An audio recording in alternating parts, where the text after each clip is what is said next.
Okay, today we're going to go over the ABCs of building a fence, and we've got the materials here from Home Depot and a Ryobi saw, and we've just made the measurements and taken a look at the condition of the current fence. So the old brackets have been removed and the new ones have been put in place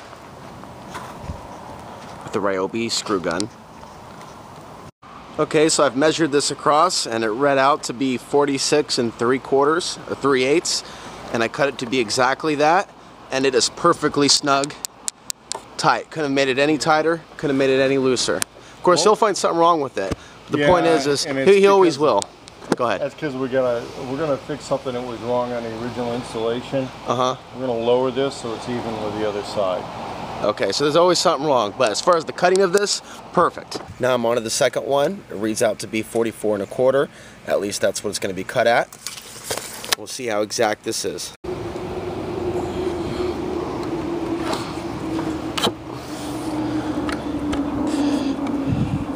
Pretty good. Yep. So now 3 holes are going in, 3 screws. 1, 2, 3. 1, 2, 3. 1, 2, 3, 1, 2, 3.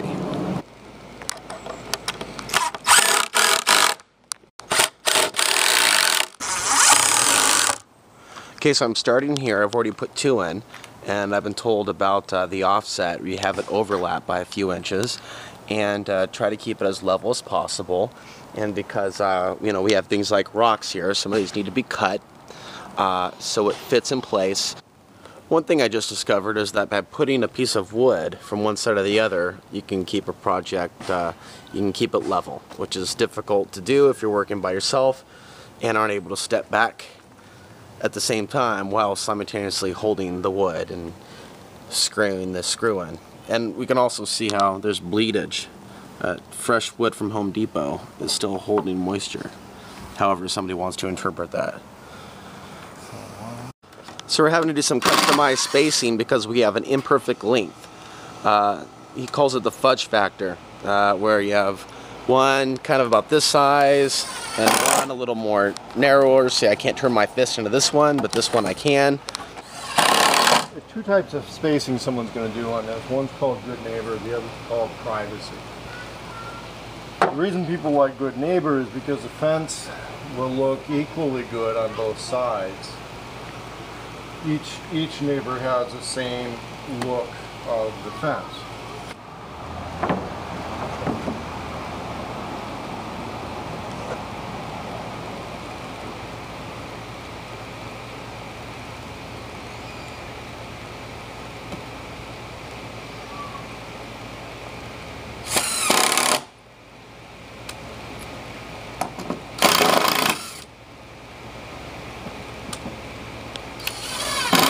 So I see he's only putting 1 in at a time, and he's getting the spacing down before he puts in the other screws. He's getting it to where the position that he wants, and then adding the other screws. Okay, now we've jumped the fence to finish the job. We're now on the other side. I've carried the boards over.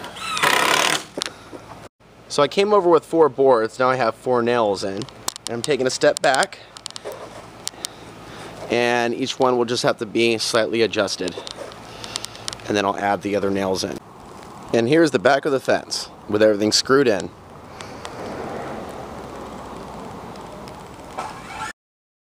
Well, that's the end of today's session. Tools involved include Ryobi products, as you see right here, and the impact driver, some screws, also some crowbars and other things that we use to get the nails out. And we didn't actually use the level, we just used our eye and used a piece of wood. That's all for now. Thanks for watching.